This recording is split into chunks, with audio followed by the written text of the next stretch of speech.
법관들이 이때 일을 많이 하는 걸까요? 목요일엔 서초동에서 판결이 쏟아지는 경우가 많습니다. 오늘의 주목할 만한 판결 한번 살펴보겠습니다. 법원 취재는 박은지 기자와 함께합니다. 어서 오십시오. 여자가 된 아빠, 이게 무슨 말입니까?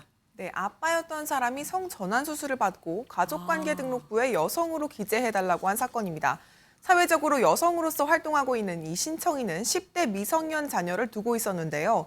현재 가족관계 등록부에 남성으로 등록돼 있어서 기재란에 자신의 성별을 여성으로 정정해달라는 성별 정정 허가 신청을 낸 겁니다. 법원이 뭐라고 했습니까? 네, 이제 그러면 2심은 신청인에게 미성년인 자녀가 있고 성별 정정이 미성년인 자녀의 복리를 해야 한다는 이유로 성별 정정을 허가하지 않았는데요. 지난 2011년에 비슷한 사건으로 정정을 불허했던 대법원이 판례를 뒤집어서 원심을 파기하고 사건을 돌려보냈습니다.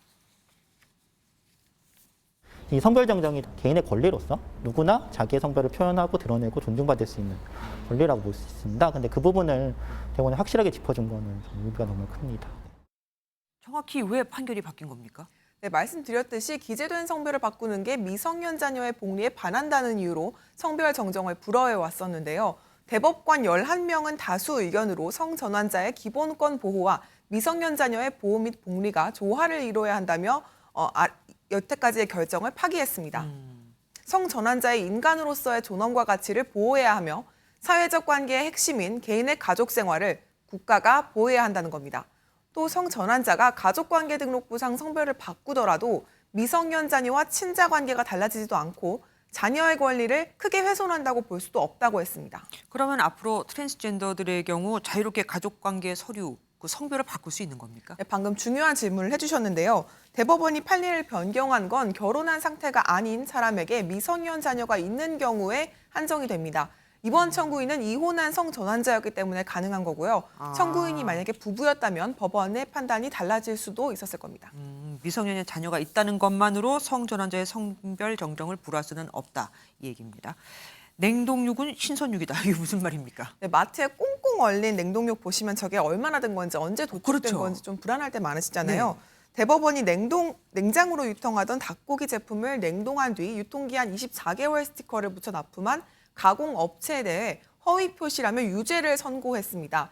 한 닭고기 가공업체는 포장을 마친 냉장육을 냉동한 뒤에 원래 포장지에 있던 닭고기 유통기한 10일 표시 위에 유통기한 24개월 스티커를 덧붙였습니다. 그러니까 이 닭고기를 냉장육으로 볼 것이냐 냉동육으로 볼 것이냐 이 판단이 갈린 거죠. 네, 1심은 이런 혐의를 유죄로 인정했었는데 2심은 최종 생산 제품이 냉동육이니까 스티커의 제품명과 유통기한도 허위 표시가 아니라고 보고 무죄를 선고했습니다. 하지만 이번에 대법원은 신선육이라는 제품명 표시는 냉장육이니까 허위 표시로 볼 수는 없지만 이제 원래 냉장육인데 이걸 얼려서 냉동육으로 마치 24개월의 유통기한을 가진 것처럼 표시하면 허위 표시에 해당한다고 판단했습니다. 네, 알겠습니다. 마지막 판결 보겠습니다. 우리가 군대 훈련소에 가면은 왜 일요일마다 불교, 천주교, 기독교 등 종교 행사에 가야 하는데 여기에 가기 싫다고 헌법 소원을 냈다면서요. 이건 어떻게 됐습니까? 네, 지난 2019년 군 법무관으로 일하던 김 씨 등 5명이 육군 훈련소에서 종교 행사 참석을 강요하는 건 정교 분리 원칙에 위반된다며 헌법 소원을 제기했습니다. 김 씨가 논산 육군훈련소에 갔더니 개신교, 불교, 천주교, 원불교 등 4개 종교 행사 중 하나를 선택해서 참석하라고 요구를 받아 결국 행사에는 참석을 했습니다.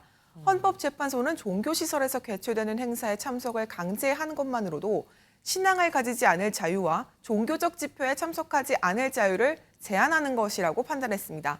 또 4가지 종교를 육군훈련소장이 선별한 거는 국가의 종교에 대한 중립성을 위반한 걸로 봤습니다. 곧 입대할 사람들도 많을 텐데 그럼 이제 좀 바뀌겠네요? 네, 그동안 종교 활동을 강제하는 게 종교의 자유를 침해하는 거다. 뭐 그렇게까지 해서 신자로 만들고 싶냐처럼 볼멘 소리가 많이 나왔었습니다. 네. 누군가는 종교에는 별로 관심 없고 간식 받으러 가는 거다 이런 농담을 하기도 합니다. 네. 대다수는 간식을 준다는 말을 듣고 가는 경우가 많은 것 같아요. 뭐 어디서 햄버거 줬다 그러면 그쪽이 좀 더 유명해지기도 하고. 네, 앞으로는 군 입대 후 종교 행사에 참석할지 선택을 하는 분위기가 확산될 걸로 보입니다. 네, 오늘 재미있게 잘 들었습니다. 사회부 법조팀 박은지 기자와 함께했습니다. 안녕하세요, 김주하입니다. 공정하고 신속한 MBN 뉴스. 유튜브를 통해서도 만나보실 수 있습니다. 특히 더 많은 뉴스와 라이브를 보고 싶으시다면 오른쪽을 눌러서 구독하시면 됩니다. 어렵지 않죠? 빠르고 정확한 뉴스로 계속 찾아뵙겠습니다. MBN 뉴스를 시청해주신 여러분 고맙습니다.